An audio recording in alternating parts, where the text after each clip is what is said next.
आंब्याचा सीझन चालू आहे तर आज आपण आंब्यापासून एक झटपट अशी मस्तपैकी रेसिपी बनवणार आहोत। ही रेसिपी लहानांपासून अगदी मोठ्यांपर्यंत सर्वांना आवडणारी आहे। नमस्कार मैत्रिणींनो, मी सुषमा डांगरे आपले सर्वांचे बेस्ट कुकिंग मध्ये स्वागत करत आहे। आज आपण आंब्यापासून आंब्याचा शिरा बनवणार आहोत। त्यासाठी मी काही टिप्स पण सांगणार आहे। तर चला मग रेसिपीला सुरुवात करूया।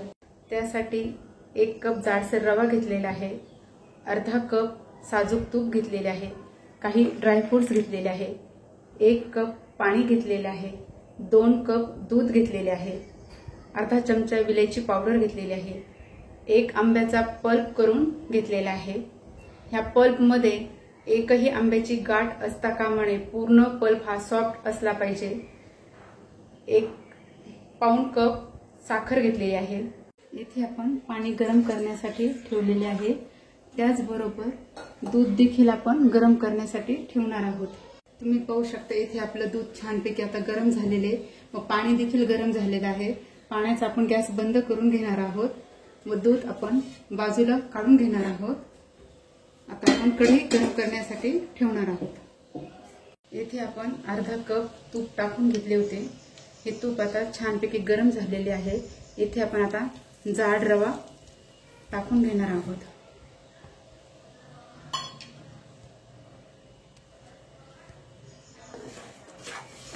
रवा हा तुपामध्ये व्यवस्थित असा मिक्स करून घ्यायचा आहे। गॅसची फ्लेम ही लो टू मीडियमच ठेवायची आहे।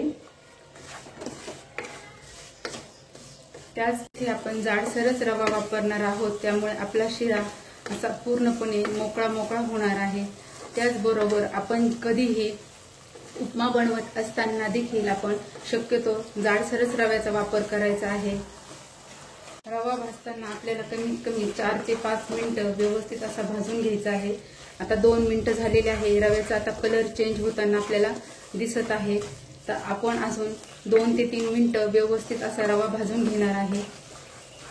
तुम्ही पाहू शकता रव्याला आता मस्तपैकी गोल्डन असा कलर येण्यास सुरुवात झालेली आहे व पूर्ण किचन मध्ये रव्याचा असा मस्तपैकी भाजल्याचा सुगंध देखील दरवळत आहे। हे आपण दुधाचे व पाण्याचे प्रमाण निम्मे निम्मे देखील वापरू शकता। इथे आपला रवा मस्तपैकी असा गोल्डन कलरचा भाजून तयार झालेला आहे। आता अशा स्टेजला आपण सुरुवातीला त्यामध्ये थोडे थोडे आपण पाणी ऍड करणार आहोत। पाणी एकदम घालायचे नाहीये, आपण थोडे थोडे ऍड करणार आहोत। तुम्ही पाण्याच्या ऐवजी संपूर्ण हा शिरा फक्त दुधामध्ये देखील बनवू शकता।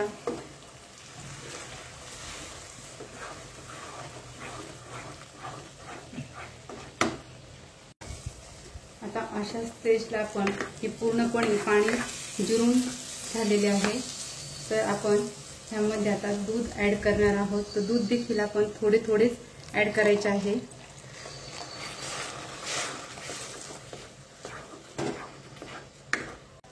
इथे आपण दुधाची साय देखील पूर्णपणे वापरलेली आहे।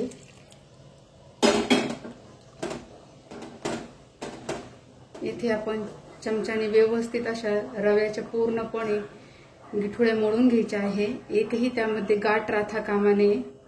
रवा भाजत असताना तो व्यवस्थित भाजायचा, नाहीतर शिरा आपला असा चिगटसर होऊ शकतो। त्यामुळे रवा भाजताना व्यवस्थितच भाजून घ्यायचा आहे।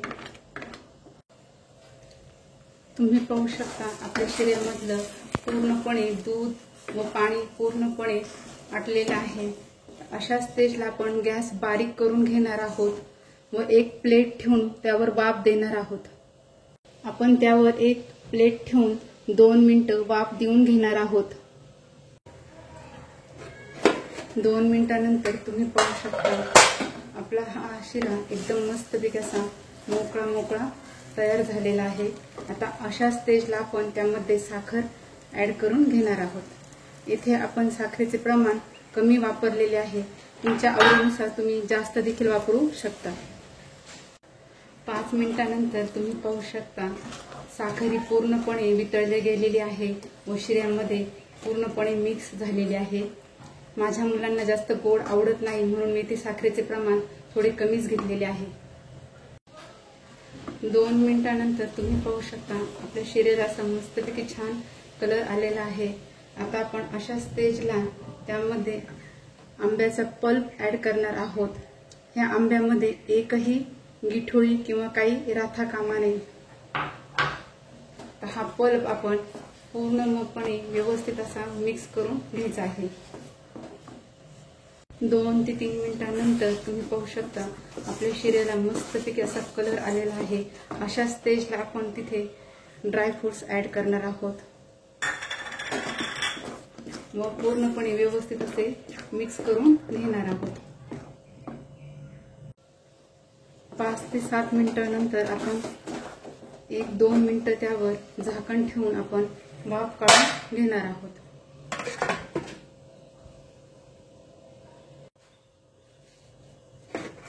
दोन मिनिटांनंतर तुम्ही पाहू शकता हा शिरा पूर्णपणे छान असा तयार झालेला आहे। हे पहा। आता आपण गॅस बंद करून घेणार आहोत। सर्वात महत्त्वाचे येथे एक मी टिप्स सांगणार आहे। हा शिरा थोडासा थंड झाल्यानंतर आपण त्यामध्ये वेलची पूड ऍड करणार आहे। गरम असताना अजिबात वेलची पूड ऍड करायची नाही, कारण की त्या गरम वाफेवर ती वेलची पूडचा सुगंध निघून जातो। त्यामुळे आपण हा शिरा थोडासा थंड झाल्यानंतरच त्यामध्ये वेलची पूड ऍड करणार आहोत। इथे आपण कुठल्याही प्रकारचे इसेन्स म्हणजेच मँगो इसेन्स तसेच फूड कलर आपण वापरलेले नाही। पूर्णपणे नॅचरल कलर आणि नॅचरल आंब्याची चव येणार आहे। कसा वाटला हा व्हिडिओ? हा व्हिडिओ माझा आवडल्यास लाईक, शेअर आणि सबस्क्राइब करा। धन्यवाद मैत्रिणींनो, पुन्हा भेटूया अशाच एका नवीन व्हिडिओमध्ये।